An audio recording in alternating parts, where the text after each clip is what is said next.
Let's go back to the rules and let's do the S equals N minus A rule. Let's figure out the total number of available electrons for this particular structure. We've got sulfur and we've got oxygen, and we have 1 sulfur and we have 3 oxygens. And sulfur and oxygen, as it turns out, are both in the same group. They both have 6 valence electrons. So the total available here is going to be 6 plus 18, 24 electrons available to work with to place around that molecule. And then the needed, of course, we have sulfur, 1 sulfur, 3 oxygen. They're normal. They both need 8. And so that's 8 plus 24 equals 32 electrons there needed. So the S equals N minus A rule, we're going to predict that 32 minus 24 equals 8. So the number of bonds then we're going to predict is 8 divided by 2, 4 bonds. Okay, so now let's get started. We're predicting that we need 4 bonds. We're going to let the first atom be the central atom, and we're going to draw the skeletal structure, placing each of the oxygens terminally, because remember, oxygens normally don't bind together unless they don't have a choice, or it's something special like a superoxide or peroxide, which we're not going to deal with in this class. So once I've placed them, then you place the electrons on the terminal atoms. And so what do I have here? I've used 6. I have a total of 24. That means I have 18 left to place. And you just start placing them. You know, this is like a puzzle, remember? It's just sometimes you have to do it and redo it and do it until you get it right. So 2, 4, 6, 8, 10, 12, 14, 16, 18, 20, 24.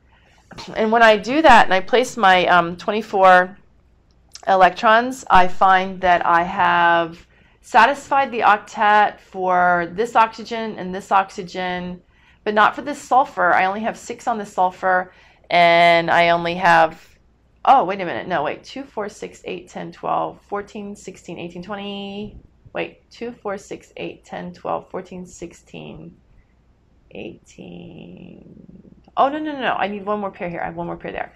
There we go. So sorry. Okay, so I have, oh, there you go. Yeah, 8 plus 8 plus 8 is 24. It's always 24. So anyway, I have satisfied the octet for all of my oxygen, but I have not satisfied my octet for my central atom.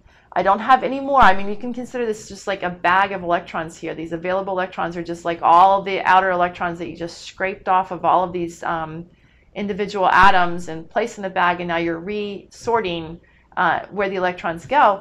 And in this case, I have used all of them, and my sulfur is still not satisfied.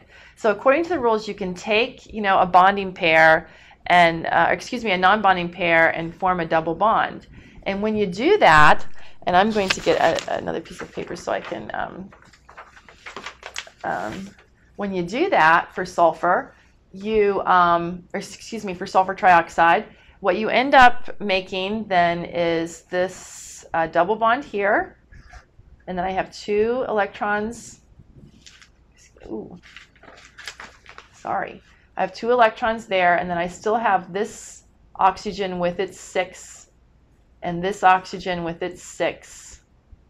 Okay? And again, you know, who's to say that I could have chosen that pair of electrons to make the double bond? I've satisfied the octet. There's 8 around all the oxygens.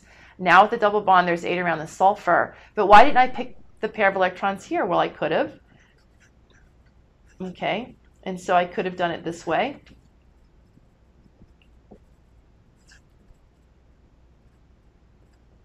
Okay, whoops.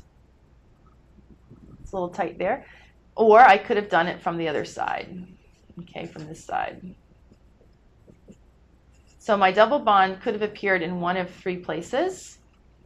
And as it turns out, as in the case in the previous example as well, where we have an either-or situation, this is called a resonance structure.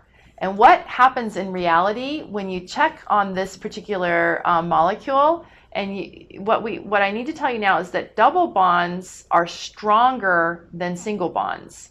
If I want to break this molecule apart, I have to add more energy, either in the form of electrical energy or heat energy or some form of energy, radiant energy, to this molecule. It's going to take more energy to break a double bond than a single bond, and that's called the bond strength.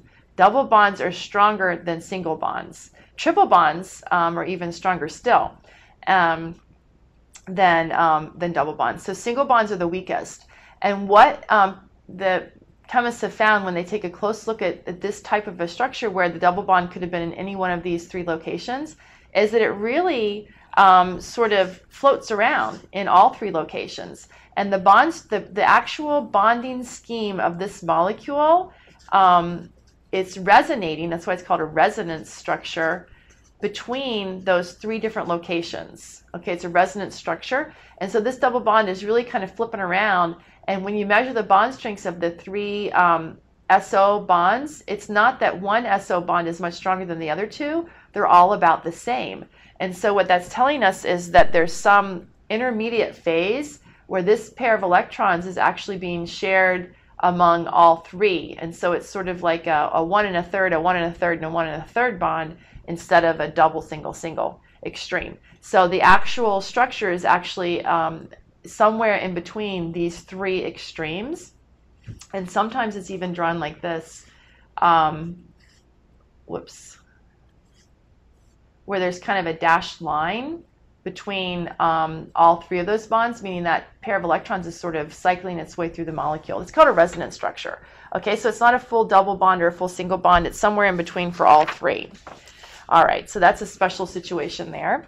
And it occurs when you can form a double bond and it's not going to change the structure of the molecule. If you put it here or there, it's still the same.